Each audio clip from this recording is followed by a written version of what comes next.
De la suite dans les idées est une présentation d'Aligo Innovation. Aligo, de l'idée à l'industrie. Fissures, corrosion, poutres à découvert, béton décrépit. Au Québec, la majorité des infrastructures routières sont mal en point. En cause, la rudesse des hivers. Chaque année, l'État doit débourser des milliards de dollars pour réparer ces ouvrages essentiels. Un véritable fardeau pour les contribuables. Proportion d'à peu près 25 à 30 des ponts qui peuvent nécessiter une réhabilitation à court ou moyen terme. Pour répondre aux exigences du climat québécois, il existe une famille de béton venus d'Europe aux propriétés prometteuses, les BFUP, ou béton fibré à ultra haute performance. Pourtant, un problème demeure. Leur prix très élevé limite leur intégration à nos infrastructures. Cet ingénieur et professeur en génie civil de l'École polytechnique de Montréal a donc créé sa propre version du BFUP.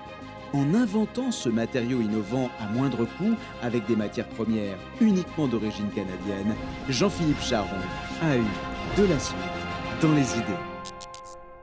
Tout commence par une observation, celle que le professeur Jean-Philippe Charron fait en Suisse, alors qu'il est en poste à l'École polytechnique de Lausanne au début des années 2000.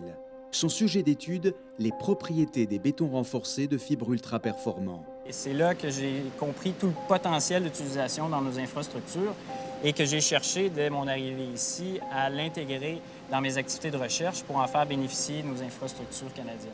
Le problème, c'est que le BFUP est un produit très dispendieux.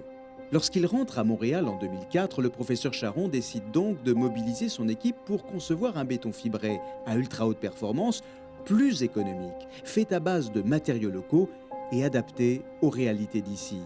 En d'autres termes, créer un BFUP de qualité 100% canadien et plus accessible. Si on passe au BFUP, on retire complètement les granulats.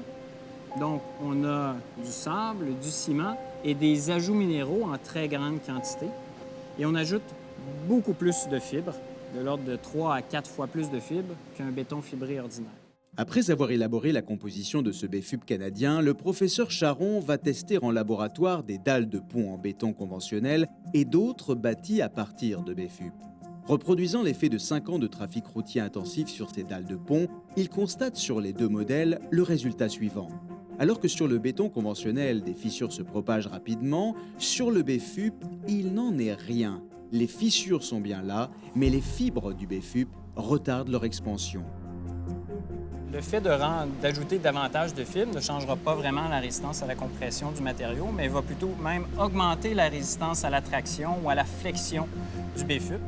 Grâce à ses propriétés mécaniques exceptionnelles, le BFUP offrirait une durée de vie utile de 100 ans et plus aux nouvelles infrastructures routières québécoises. Si on fait une réparation en BFUP, normalement, on s'attend à se rendre jusqu'à la fin de la durée de vie utile de la dalle de pont. Le BFUP est présentement en attente de certification auprès des autorités canadiennes. Une fois les normes de l'industrie officiellement remplies, ce nouveau type de béton intégrera la construction d'ouvrages majeurs au Québec. On parle environ de 5 ans.